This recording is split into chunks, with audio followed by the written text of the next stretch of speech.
Damn, it was so hot. The construction site resembled an oven. Thank God, the foreman told us to get ready and come tomorrow. Bobby was an excavator operator, and the construction company I was working for was awarded a contract to build a new residential area. We started work a few days ago. There was enough work for a long time, but not today. The temperature was over 43 degrees with 100% humidity, and I was about to head home to a cool pool, a hot girlfriend, and maybe an afternoon of sex in our air-conditioned apartment. I felt like the luckiest guy in the world dating Jen.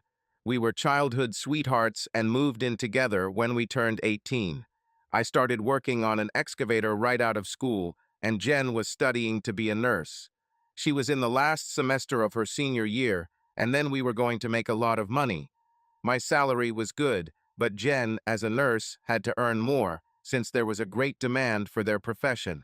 At least that was our original plan until Jen got pregnant. A few months ago, I went through a medical examination and at the same time had my DNA checked, since my brother and his wife had problems conceiving. It turned out that he had low fertility. Since I was at the reception, I decided to get checked myself. The results were bad. My tests were no better than my brother's. I was upset and was about to tell Jen when she nervously told me the big news. She was pregnant. It's like a stone has been lifted from my soul. Jen couldn't take the pill, so we used condoms. Apparently, one of my DNAs managed to break through after all. Jen seemed nervous when she told me the news, but I jumped for joy. I always wanted to have a family, and this was great news. Jen had to finish her studies before the baby was born, then stay home for a while, and then start a career as a nurse. It would be difficult, but many parents manage it, and we could do it too. I didn't tell Jen about the test results because they were obviously wrong. Jen has gained a little baby bump, and her breasts have become fuller. She looked delicious, like a ripe fruit, and I couldn't wait to go home to hug her and enjoy her body. We rented an apartment in the basement of a small house. The owner was an elderly black man named Whitey. He was tall and slender. He said he was 50, but he didn't look his age. Jen once said that Whitey was cute. I didn't think so, but I didn't look at men at all, so what did I understand about it? I didn't care about Whitey's appearance. The main thing was that he rented us an apartment at a good price. We lived there for 3 years until the building was sold and we had to move. Luckily, we saw Whitey's ad for a basement apartment and met him right away. He was friendly and didn't require an annual contract. He said that he prefers to rent month to month so that he can kick out the tenants if he doesn't like them. This seemed fair to me. He liked that I had a good job in construction and Jen was going to be a nurse, but it seemed to me that the deciding factor was Jen herself. She was a beauty. I looked normal, but she was stunning. 5'5", long blonde hair, C-cup breasts, long tan legs, a toned butt, and a beautiful face. I saw Whitey looking at her, but I couldn't blame him. It was difficult to resist. The rent was reasonable, and a nice bonus was the large swimming pool that Whitey allowed us to use. It was in the pool that I planned to relax. I wanted to surprise Jen, come early, take a dip in the cool water, and then spend a passionate evening with her. That was my plan. But as we know, plans often go awry. I snuck into our apartment to surprise Jen, but she wasn't there. It was warm in the apartment, so I thought maybe she was in the pool. I went out to the pool and froze in place. Whitey sat on the edge of the pool with his feet in the water, his back to me. Someone was between his legs in the water, and that person's head was moving vigorously. I couldn't see the face because Whitey was covering it with his body. But whoever it was, he clearly tried. Jen said Whitey was cute, but I didn't believe him. Apparently, I was wrong. Then Whitey stood up, and I almost died on the spot. It was Jen. Jen was pleasing Whitey and had a satisfied smile on her face. She took his hand and walked out of the pool. I wasn't small, but Whitey's size dwarfed mine. Whitey whispered something in Jen's ear, and she smiled. He then lay down on the mattress by the pool, and Jen straddled him, lightly touching his body. She closed her eyes, turning towards me, and a look of bliss appeared on her face as they began to move together in rhythm. Their interactions seemed to be smooth and natural, as if they had done this many times before. Jen paused for a moment, smiling with satisfaction, and then began to move in slow, measured movements. I recognized that expression of pleasure on her face. It was the same when she was next to me. Gradually, her movements became faster and faster, and her face turned red with emotion. She looked like she was at the peak of sensation, and I had seen that expression thousands of times. Her long blonde hair fluttered in the air with every movement as she became lost in the moment. Then her body tensed, and she closed her eyes, lost in her feelings. Until that moment, I was in shock, as if I was experiencing this in some strange dream. But Jen's groan brought me out of my stupor, and red rage and a feeling of betrayal flared up inside me. I immediately thought about taking a crowbar and smashing Whitey's head in, but I didn't want to spend the rest of my life in prison. Then I thought about confronting them, but my mind was so frantic that I could not say a word. A small part of my consciousness still told me to get out of there. I left by car in some kind of stupor and drove around the city for some time until I decided to return to the apartment. Jen greeted me with a hug, but then noticed my face, contorted with rage. "What happened, dear? You look upset." I sat down at the kitchen table, but couldn't speak. Jen sat down next to her and looked worried. "What happened, Bobby?" I could only squeeze out short sentences. "It's too hot. Left earlier. I wanted to make a surprise. You weren't at home. I went to the pool. I saw you. With Whitey." Jen's face turned white, like a ghost's. Naked. Jen looked scared. On it. Her mouth opened slightly, but it was a mistake. I didn't want to hear a sound from her traitorous mouth. What could she tell me? My hand was instantly on her neck, and Jen's eyes filled with horror. I was a calm person and never even laid a finger on Jen. In my understanding, raising a hand against a woman was unacceptable. But at that moment, I was out of my mind. Jen wisely fell silent. Thousands of questions swarmed in my head. When? How long? Why? But a whirlpool of rage and pain tore any thoughts to pieces. I was in pure rage. Then I looked at her full breasts and tummy and asked the main question. I pointed to her stomach. "Who?" Jen was paralyzed with fear. "Who?" She lowered her head and whispered. "I don't know." I pushed her chair hard, and she fell to the floor. I needed to leave before something terrible happened. She screamed and called my name as I ran out of the house, but I didn't turn around. At the checkout counter in a liquor store, the saleswoman, seeing my eyes, recoiled and cautiously took the money. I checked into the cheapest hotel I could find and drank until the bottle was empty. Then he stewed in his rage until he fell asleep. I woke up in the middle of the night with a dry mouth and greedily drank several glasses of water. The thirst went away, but my stomach began to growl, foreshadowing a morning that would be terrible. I knew one thing: it was all over with Jen. How could she betray me like that after so many years together? I thought we had a perfect relationship. I thought we'd be together forever. I thought that I would completely satisfy her in bed. But apparently I was wrong. Well, now Whitey can enjoy this cheater as much as he wants because I wanted nothing to do with her. There were a lot of panicked messages and voicemails from Jen. I deleted them all. I started planning. I had to call work in the morning and say I was sick. I had a friend who owned a house with rooms. I could live there for a while until I get my life in order. Jen has an exam tomorrow morning, so I could grab my things while she's gone.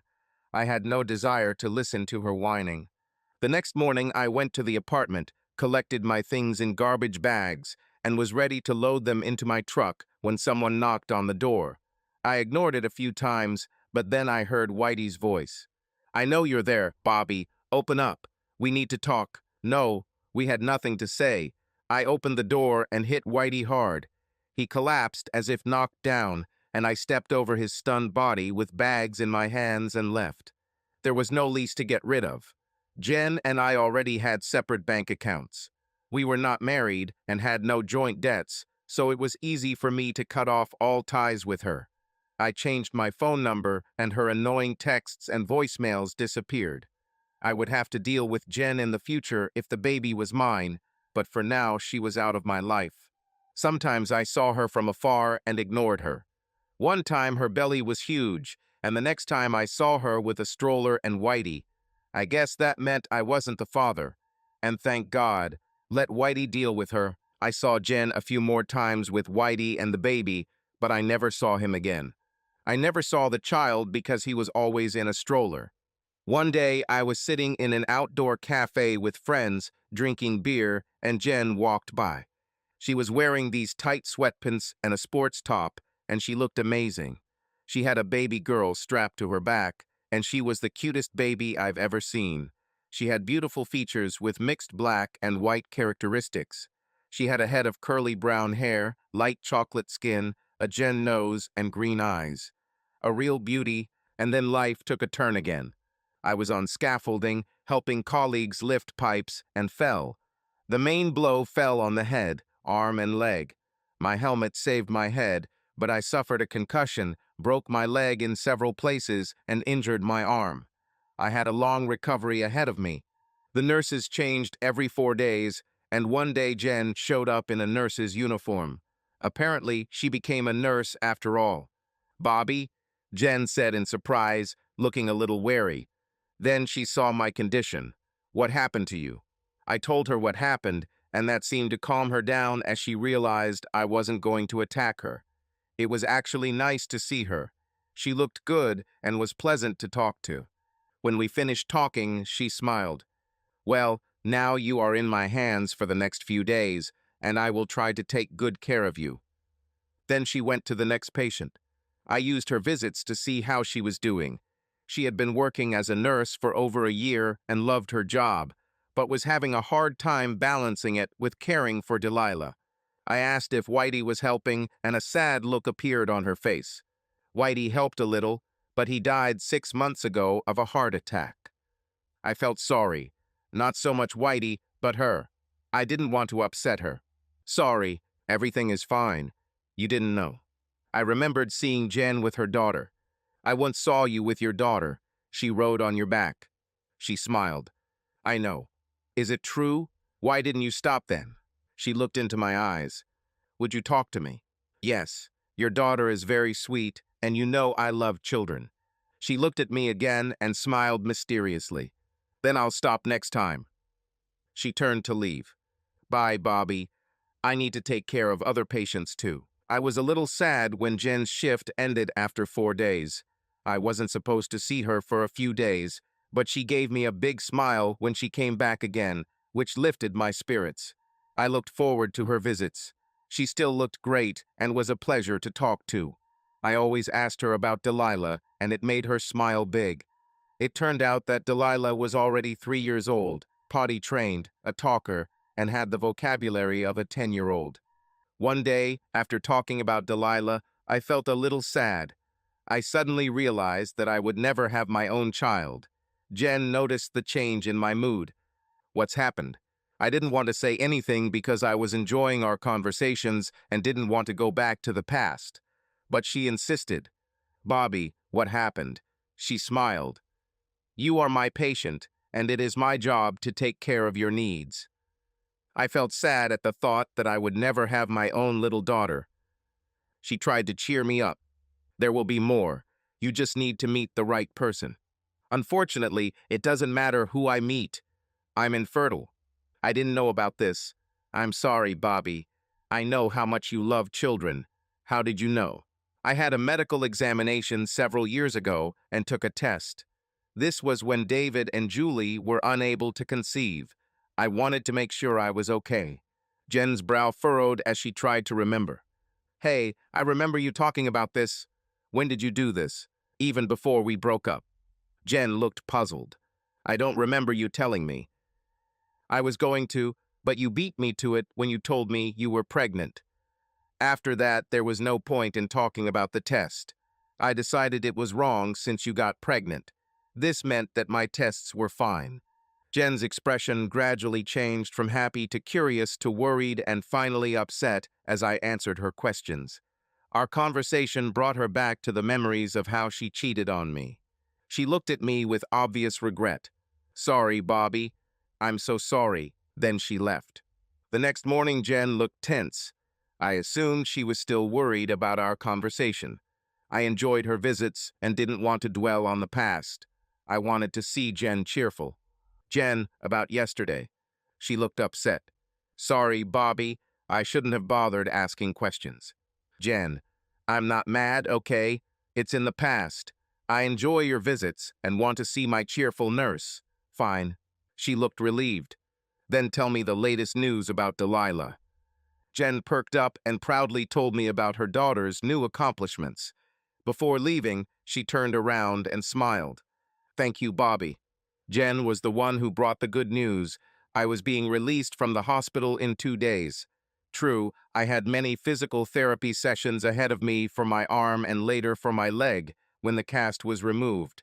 I hated physical therapy. These people were sadists. They won't calm down until you start screaming in pain. But then Jen gave me a pleasant surprise. Do you have someone to take you home?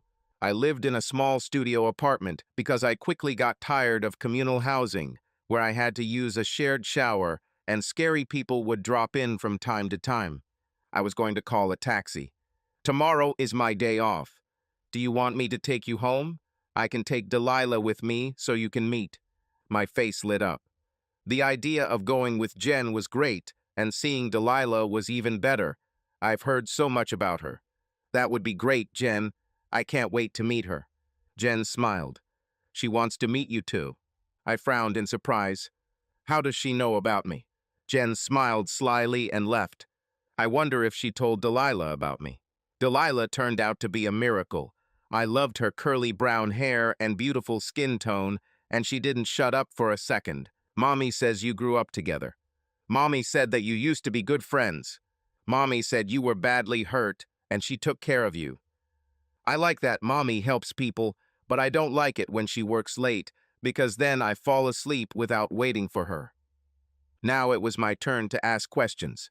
Who takes care of you when Mom is at work? Susie. Who is Susie? Susie lives next door and sits with me. Mommy pays her. Mommy says Susie charges a lot, but you can trust her. I also play with her children, and Susie doesn't mind if I stay overnight with her when Mommy comes home late. Looks like Susie is helping your mom a lot. Yes, I love her. Can I touch your cast? Certainly. It's hard. Yes, it's to keep my bones in place while my leg heals. Hurts? No, but it itches. When will you take it off? In a few weeks. Delilah looked around my small apartment and frowned. It's cramped here. Where is your bedroom? Delilah, Jen exclaimed embarrassedly. I just smiled. I've always found children's honesty refreshing. Yes, it's small, but it's enough for me because I don't have children and a wife. I don't have a bedroom, I sleep on the sofa. I showed her how the sofa folds out. She found it funny. Why don't you have children? Because I can't. Why? Delilah. Jen was indignant again, but the girl did not let up. Well, I have a problem with my body. This satisfied her, and she immediately switched to something else. We have a lot more space at home than you do, and we have a swimming pool. Interesting. It's time to collect more information. Where do you live? Where you used to live. Mommy said you lived with her. I looked at Jen. After it became obvious who the father was, Whitey changed his will and left the house to me. There is still a small mortgage left there, but essentially the house is mine. Why did you stop living with Mommy? Stop asking questions, young lady, Jen intervened sternly. It's time for us to leave Bobby alone. He still needs to recover and needs rest. Delilah frowned at being stopped, but quickly forgot her irritation and turned to me. Maybe next time you and Mommy will come visit us. We have a pool and we could swim together. I love swimming, and Mommy said you do too. Jen rolled her eyes at her daughter's bluntness. You'll have to ask Mom if I can come. Delilah immediately turned to Jen. Mom, can Bobby come? Jen looked into my eyes. I don't mind if Bobby doesn't mind. How do you like it, Bobby? Would you like to see Delilah and me? She added with a slight emphasis on us. I smiled. Yes, I would like to. Delilah beamed with joy and then turned to Jen. So, everything is agreed. Mom, when will Bobby come to us? I knew Delilah loved to swim because Jen had told me about it, and I loved it too. But I also knew that Jen did not share this enthusiasm. She preferred cool showers if it got hot and hated having to wash bleach out of her hair, so I intervened. In a week, my cast will be removed and I will be able to swim in the pool. I like swimming. We could swim together. Does this sound like a plan, Mom? Mom smiled. Definitely. Then I'll have a chance to take a break from the endless requests to go swimming. Delilah screamed with delight and turned to her mother. Mom, I'm hungry. We need to go home to eat. Bye, Bobby. See you soon. Taking off the cast and playing with Delilah in the pool was just great. She loved making bombs, and we sprayed Jen a few times. She loved it when I picked her up and threw her into the water. Jen was wearing mirrored glasses, but I could see her watching us, and she looked happy. I decided to bring a couple of steaks. I loved barbecuing when I lived at Whitey's, and Jen and Delilah enjoyed cutting up delicious meat. Mother, it's so delicious. Why don't we have a barbecue? Jen looked at me. Bobby was a barbecue master, honey. Maybe he will come to us again and prepare it for you. Are you coming, Bobby? Please. I don't mind if your mom doesn't mind. Delilah looked at Jen. Bobby can always come to visit us. Then Jen looked into my eyes. He can even stay with us overnight if he wants. Physical therapy was a pain because I couldn't drive and the center was in Jen's area, which was a long way from my home. Taxi rides were expensive. I was complaining to Jen about this over dinner one night. How many more sessions are left? Jen asked. 8, spread over several weeks. Why don't you stay with us until the sessions are over? I could give you a ride when I have time, and on other days it would be a short taxi ride away from you. We have 3 bedrooms. You could sleep in the guest room. It would help me with Delilah. She wouldn't have to stay at Susie's so often. I appreciate her flexibility, but she charges more if I'm late. Will it be okay for you to have Bobby look after you for a few weeks while your mom is staying late? Let it go. That would be great, Mom. Bobby and I could swim every day and barbecue every night. Jen looked at me. Well, what do you think? I smiled. That sounds great. The first 3 weeks were great.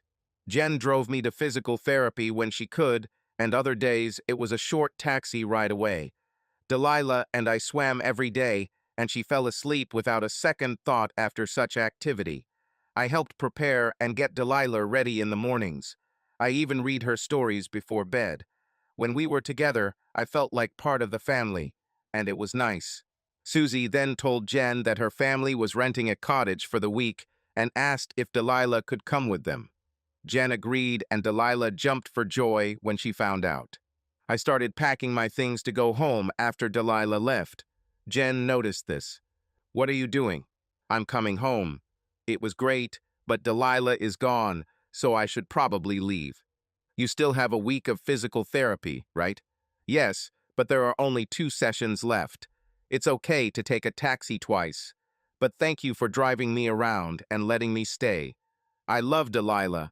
She's a wonderful girl. You're doing a great job with it. You don't have to leave, Bobby. I don't bite. I know, but it would be strange. Is it strange to be alone with me?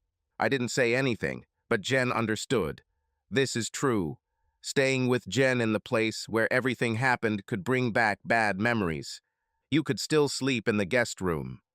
I promise I won't do anything to make you feel uncomfortable. I actually wanted to talk to you about something while Delilah was gone. About what? Remember how you said that you were sad, thinking that you would never become a father? I remember. You could become a father. How? You could be Delilah's father. She adores you and you're great with her. She would love it if you were her dad.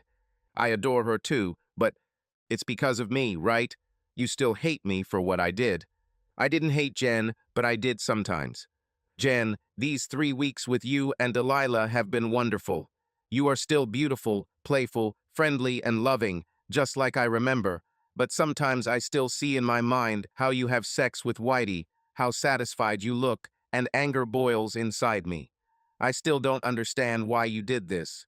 I thought you loved me. I thought we were a great couple. I thought I was satisfying you. Now I'm worried about it again, and I don't want to be upset. What if I never stop thinking about it? Do you want such a person to live with you? A Jekyll and Hyde who wants to be with you most of the time, but can't look at you the rest of the time. Jen looked sad. Do you want me to try to explain? I'm not even sure I can, because I don't understand why I did this, but I can try if you want, although this may upset you even more. I would like this because I will never be able to forget and forgive if I don't understand what happened. Fine. Let me change after work, and we can sit down to talk. This may take time. Jen is back in what I call her Hooters outfit. She wore it often until we broke up, but I haven't seen it since. It was an almost identical costume to the Hooters waitresses, short orange shorts and a sleeveless white tank top tucked in. The tank top was tight and low cut, showing off significant cleavage. This outfit always turned me on, and I felt a slight tension in my groin. She looked at me with a tired expression on her face. What do you want to know? When did it start? It started the day we met Whitey, negotiating an apartment rental. Did he start flirting with you then? No, but there was sexual chemistry between us. I didn't notice anything. Because this sexual energy was not directed at you, but as soon as I entered the room, I felt his interest. But I was there, and he was talking to me, not to you. I know. I'm just saying I felt it. He was 50, but he didn't look like it. He had the toned, smooth body of a 20-something and the face of a young Morgan Freeman, which I thought was cute. And when he shook my hand, our palms were wet. His gaze kept flickering in my direction while he was talking to you, and I saw interest in his eyes. The entire time we were with him, there was a sexual spark in the air. And something happened when we moved? No, nothing obvious. But the sexual energy was always present when I was around him. When did something happen? Not right away. It was very gradual. Whitey started acting bolder when I stayed home, and you were at work. What do you mean? When you and I were in the pool, he wore long, modest swimming trunks, but then he began to wear very revealing ones when he was only with me. The intent was clear, and the trunks were so tight that his size was on display. Every time I went to the pool, he would soon appear in these swimming trunks, but never with you. What else? He never came into our apartment when you were at home, but he did it when I was alone. He always found some reason. For example, something like, "Hi, Jen. I was in the laundry room and noticed that your laundry was already dry, so here it is. Hi, Jen. The postman brought the letter you've been waiting for, so I just thought I'd let you know. Hi, Jen. I'm going to the store. Do you want to come with me or buy something?" It was all nice, without a hint of anything indecent. He was always polite, charming, and helpful. I liked him. He never tried to harass me or put anything in my drink. But we crossed paths more and more often, and the sexual energy grew all the time. I saw his package every day in the pool. I started walking in a constant state of sexual arousal. At some point, I felt like a bitch in the hunt. One day, he suggested applying sunblock to my back. I knew I shouldn't agree, but I was horny and I allowed it. His warm, slippery fingers felt electric on my skin. Soon he started touching me between my legs and I gave in. We went to his room and had sex. Did you start sleeping with him regularly after that? No. After that, I had a huge attack of guilt and avoided Whitey for a while. But then we started crossing paths again, and the sexual chemistry flared up with renewed vigor. In fact, it became even stronger because I had already slept with him and knew what it was. In the end, I gave in again and then felt terribly guilty again. How many times did you sleep with him? Jen looked like she didn't want to answer. Jen, 100 times? 50? 10? No, nothing of the kind. 3 times. An ugly image of Jen having sex with Whitey flashed into my mind. Jen, you had a look of satisfaction on your face when I saw you riding Whitey. Jen lowered her head. Yes, I was. Sorry, Bobby, but the sexual energy between us built and built until I felt like I was going to explode. We constantly crossed paths. I constantly saw his size, and thoughts about this filled my head. In the end, I gave in. and it was great. And then I suffered from guilt for weeks until it happened again. This happened several times until you caught us. I watched Bobby's expressionless face, worried that the truth would end our relationship forever, but then he spoke again. Have you ever thought about how painful it will be for me when I find out? Jen looked like she was disgusted with herself. That's all I thought about for days after each meeting with Whitey. I felt like a complete bastard and was terrified that you would find out everything and we would be done. And then life gradually returned to normal. Then that itch would come again, and my lust would think about it more and more, and my brain would think less and less about you until I did it again. Would you have kept sleeping with Whitey if I hadn't caught you? Jen looked like a deer caught in the headlights of a car. I I don't know. I would like to think that I would have finally come to my senses, but my history at that time was not in my favor. And now can I even satisfy you in bed? Jen looked puzzled. Why are you asking? Well, after you have a plus-size man, will you be satisfied with mine? Bobby, this is stupid. You are not small, and you have always satisfied me. Wasn't Whitey's size better? Jen looked annoyed. Whitey didn't mind me pleasuring him, but he didn't even want to come down to me. And I love it when they caress me there, and no one does it better than you. And you're a much better kisser than Whitey, and his ideas about preparing for sex were ridiculous. You knew my body far better than Whitey could ever know. Its only advantage is its length. But you said you found him attractive, and there was sexual chemistry between you. Yes, I thought he was cute for a 50-year-old, and there really was a spark, but he wasn't as handsome as you. He's not even in your class of looks. Bobby sat silently for a minute. Okay, Jen, let's say we get back together and everything is great, but then you meet some guy, there is a spark between you, he has a toned body, a pretty face, and is plus size. Will you sleep with him again? Because if we get together again, and you cheat on me again, I won't be able to resist like last time. And I definitely don't want to see you again, no matter how much I love Delilah. Can you guarantee that you won't allow yourself to do this again? Yes. How? What if the sex drive is too strong again? Last time, I didn't go through years of regret and guilt for how much I hurt you. Last time, I didn't know how lonely it was to raise a little girl alone. Last time, I didn't realize how much I missed you. Last time, I didn't experience how wonderful it was to see you again, and I didn't know how great you are with Delilah and how much she adores you.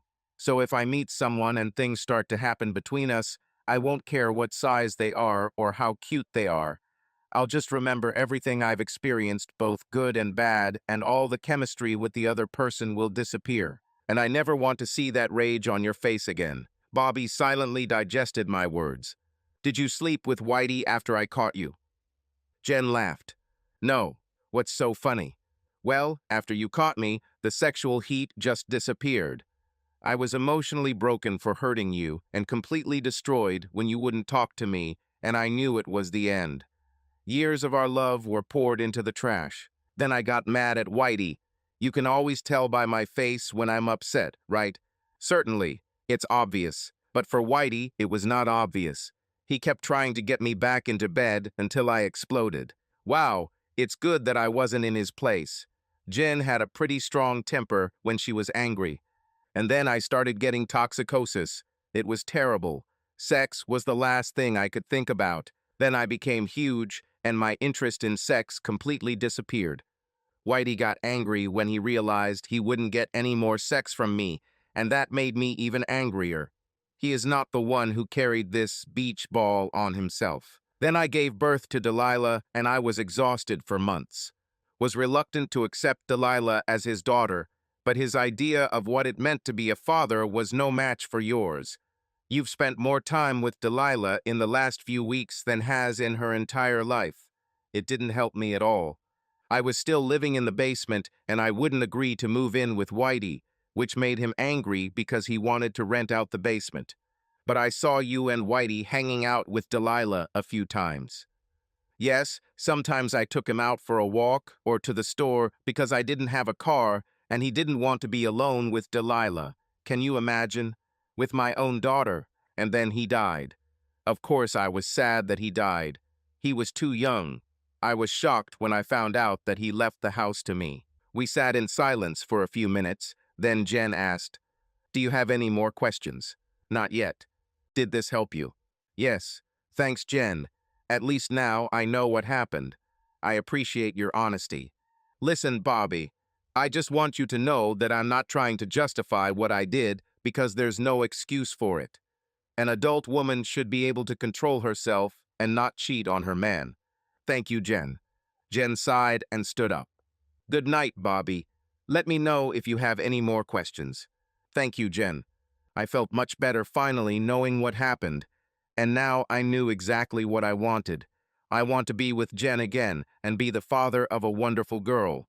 But I needed to give the new information time to settle in my subconscious and see if my anger would flare up again.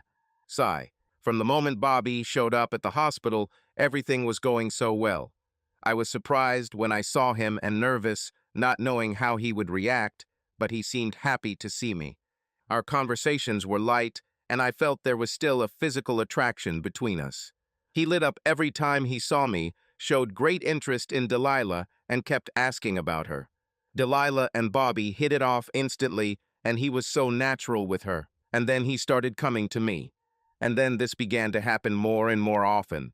Being around him seemed so natural, easy, and pleasant. It was just like old times. In fact, it was even better than before because now there was Delilah, and he loved her, and she loved him. I loved watching them together. He was so natural, as if he were her father. And then we had our conversation today. It would be a miracle if this didn't end our relationship forever. The only good thing about Bobby leaving and cutting me off was that I was able to avoid a conversation like this. Ever since we started dating again, I've been afraid to think about discussing what happened, but he deserved to know the truth. And I knew he couldn't commit to me and Delilah without knowing why I did what I did. The problem is that I myself didn't understand why I did it. I tried to be honest with Bobby, but my explanations sounded stupid, even to me as I tried to describe the sexual tension between me and Whitey. Yes, the air around him was saturated with sex, and my body was literally sparkling with sexual energy, but this did not mean that I needed to sleep with him. And I know that if I came home early and found some woman giving Bobby a blow job and having sex with him, I would just freak out. I would rip her hair out and kick Bobby between the legs so that he would never be able to use them again. Or if we lived in a house with a hot landlady and Bobby slept with her, claiming that he was overwhelmed by sexual chemistry, I would laugh at his pathetic excuse and throw him out the door so quickly that he would not even have time to understand what happened. But I slept with Whitey 3 times, not just once. 3 damn times I lost my head and cheated on Bobby. And I'm pretty sure that if Bobby hadn't caught me, it could have happened again. If Bobby forgave me, it would be a miracle, and he would be much better off than me in a similar situation. The next evening, Delilah called and enthusiastically began telling Jen about her trip to the country in great detail. Jen put the phone on speaker, and I heard everything, but Delilah didn't know about it, so she asked Jen to pass the phone to me. Then she repeated the same thing to me, again in great detail. I gave Jen's phone back so Delilah could say goodnight to her, and then she screamed, "Good night, Bobby." She knew how to tug at my heartstrings, and as I looked at Jen, I noticed her eyes became a little moist. The only time for my last physical therapy session was at 8:30 p.m. They wore me down completely, but at least those bastards were finished. When I got home, I didn't see Jen, but she had probably already gone to bed. She always went to bed early if she had morning shifts. Habits die hard, and I wanted to make sure she was okay, so I gently opened the door to her bedroom. She was in bed, but not asleep. Jen lay on her back, completely naked, with her long blonde hair fanned out and a sexy bracelet on one leg. Her nails were bright pink, and her body was covered with golden tan skin. She was in her own world of pleasure, moving slowly, and her eyes were closed. There was an expression of complete pleasure on her face, as if she was enjoying every moment. Her movements were smooth and graceful, as if she was in harmony with herself and her body. Her lips trembled slightly, sometimes a soft smile appeared on them.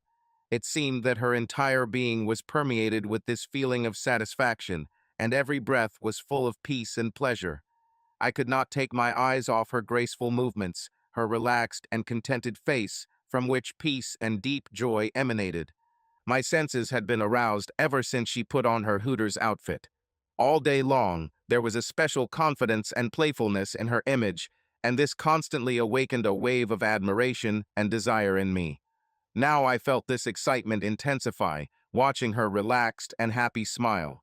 My soul was full of warm and tender emotions, and I could not take my eyes off her natural beauty. While watching her, I noticed that her eyes suddenly opened, and she looked straight at me. This look, full of understanding and trust, seemed to look into the very depths of my soul. She didn't look embarrassed or upset. On the contrary, she maintained an expression of satisfied calm on her face and even had a slight playful glow in her eyes. I seemed drawn to her, and I slowly walked towards the bed. Every step I took seemed somehow special and filled with meaning. We met our eyes, and in that look there was everything: love, tenderness, playfulness, and joy from being close to each other. I sat down next to her, and a slight playful smile appeared on her face, which spoke of her readiness to share this moment with me. She gently placed my hand on her skin, as if indicating what she needed. Her skin was warm and soft, and I felt her relax under my touch. I began to massage her gently, trying to do it just the way she liked it, not too hard and not too weak. Her face lit up with a smile, her breathing became a little deeper, and she moaned with pleasure, as if this simple gesture brought her joy. Her other hand directed mine to her shoulder, and I realized that she wanted to be touched. Jen always loved touch and the feeling of warmth, especially when we were together in such intimate moments. I gently ran my hand over her shoulder, then along her neck, feeling how her breathing became deeper and more measured. I tried to give her maximum pleasure with my touches, feeling how she relaxed and surrendered completely to this moment. Her breathing became deeper, her movements became faster, and I knew that she was approaching the climax of her sensations. Her face became even brighter, her cheeks turned pink, and finally she shuddered, as if reaching the peak of her sensations. Her eyes were closed and her lips were slightly parted as she felt the fullness of this moment. I was there, feeling her joy and pleasure, admiring her natural beauty and sincere happiness. Being near her at such moments was something special, as if the whole world became quieter and disappeared, leaving the two of us alone with our love and tenderness. I smiled, feeling warmth and joy filling me as I shared this beautiful moment with her. She finally took my hand away and curled up in the fetal position, facing me with a goofy smile on her face. "Thank you, Bobby," she whispered. "Nobody helped me for a long time. It's much more enjoyable with someone. Do you want me to help you? This is the least I can do." I wasn't sure what exactly I wanted, but Jen didn't give me a chance to think twice. She jumped up, pulled me along to the bed, and quickly stood next to me, as if she didn't give me time to think. And as soon as she was nearby, I didn't want to say anything. She was gorgeous, and I forgot how much I missed being close to her. Jen looked at me with a goofy smile, her long blonde hair flying and her energy energizing me. This whole moment was so exciting and unexpected that I simply could not resist her magnetism. Jen was incredibly attractive and full of passion, and her laugh was so infectious that I couldn't help but smile. We spent an unforgettable time together, full of emotion and passion, and when it was all over, we collapsed next to each other, happy and tired. Jen clung to me and I hugged her, feeling her warmth and closeness. It was a moment of pure happiness, and I was on cloud nine. Jen sighed. "I miss this and this so much. I love cuddling with you." I never left Jen's room that night, and it wasn't on the floor. I woke up early in the morning to Jen pleasuring me, and then she had sex with me again before leaving for work.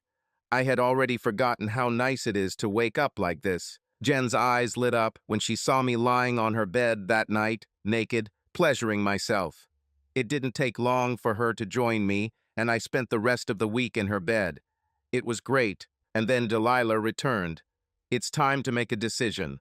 Should I move in with Jen and Delilah? I decided that I should. Jen and Delilah were delighted. Me too. My life has become much better with them. Did my anger at Jen ever return for her cheating? Yes, sometimes, but not often, and it was always the same song. She cheated on you. She'll do it again. She can't be trusted. She had sex with Whitey every day.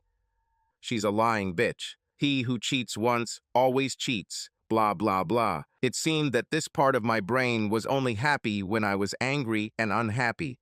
But I'm tired of this part of my brain that I've nicknamed Mr. Dull. My life was too sweet to dwell on what happened many years ago. And on those days when Mr. Dole would not calm down, I would visit my sweet, loving daughter, and her gentle smile would immediately silence Mr. Dole. Just like I silenced Whitey, Mr. Dole was powerless against Delilah. She knew how to deliver a powerful blow straight to the heart.